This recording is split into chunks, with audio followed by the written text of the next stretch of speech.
Hamas के top leader Ismail हानिये की हत्या पर आए दिन चौंकाने वाले खुलासे हो रहे हैं। बीते दिनों इजराइल ने पहली बार माना था कि ईरान में उसकी हत्या की गई थी। अब हानिये को मारने के तरीके पर बड़ा दावा किया गया है, जिसमें इजराइल की खुफिया एजेंसी मोसाद का बड़ा किरदार सामने आया है। दरअसल इजराइल ने इस हत्या को अपने सबसे बड़े दुश्मन के घर यानी ईरान में घुसकर अंजाम दिया था। छोटी सी भी चूक से बचने के लिए इजराइल ने काफी समय पहले से और गुपचुप तरीके से तैयारी शुरू कर दी थी। खास बात है कि इस हत्या की प्लानिंग इतनी खुफिया तरीके से की गई कि ईरान को कानों कान खबर तक नहीं लगी।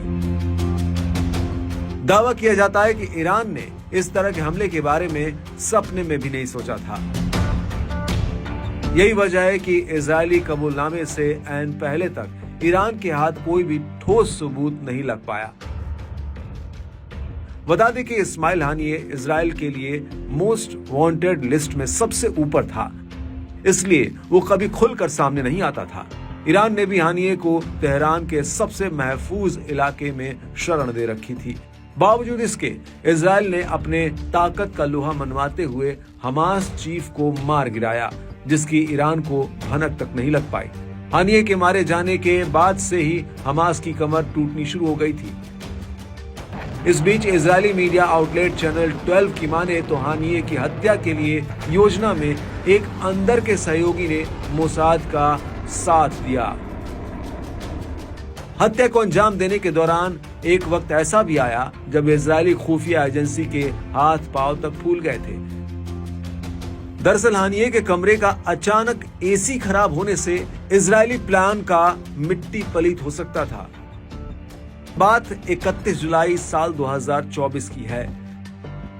तब वो तेहरान के सादत आबाद इलाके में निशात परिसर में रह रहा था।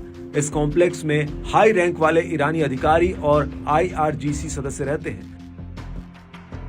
बताया जाता है कि यह इलाका एडवांस एयर डिफेंस सिस्टमों से लैस है, यानी यहां परिंदा भी पर नहीं मार सकता था। मोसाद को डर था कि कहीं एसी खराब होने के चलते हानिये का कमरा न बदल दिया जाए। हालांकि एसी को समय रहते ठीक कर लिया गया और वो वापस अपने कमरे में आ गया था। दावा है कि इजरायली खुफिया एजेंसी ने हानिये की ट्रैवल हिस्ट्री पर काफी मेहनत की थी। उसकी कतर में हत्या नहीं करने पर खुद नेतन्याहू ने कहा था। दरअसल इससे बंधक मध्यस्थता प्रयासों को नुकसान पहुंच सकता था। इसके अलावा इस्तांबुल में हानिये की हत्या करने पर नेतन्याहू एर्दोगन के गुस्से का दंश नहीं झेलना चाहते थे। ऐसे में मोसाद ने तेहरान में ही हानिये को ठिकाने लगाने का फैसला किया। इसके बाद इजराइल ने तेहरान में उसके आवाज को डिकोड करने की कोशिश की।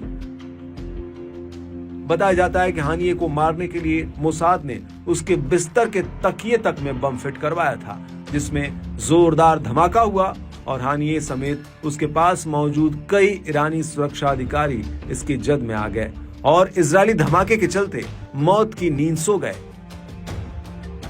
बहरहाल इस दावे में कितनी सच्चाई है ये कहना मुश्किल है, मगर यह खुलासा नहीं हो पाया है कि मोसाद के इस टॉप सीक्रेट मिशन में किसने उसकी मदद की थी।